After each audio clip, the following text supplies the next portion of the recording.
Assalomu alaykum qadrli kuzatuvchilar. Bizda navbatdagi obyekt.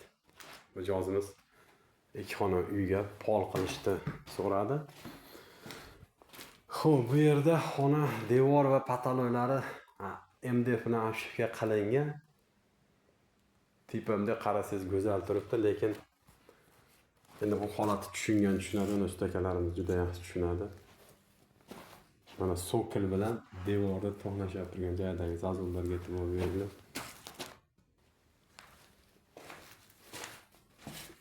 Вот там страшно. Волна.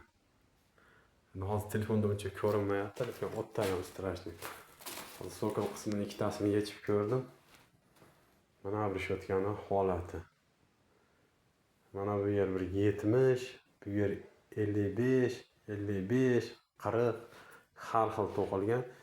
Mana bu MDFda pol bilan to'qnashib turgan joyda ko'ndananga bitta reka qo'yilmagan. Ashuna hisobiga mana MDFni valna berib o'rgan. Endi biz hozir sokil qismini shunday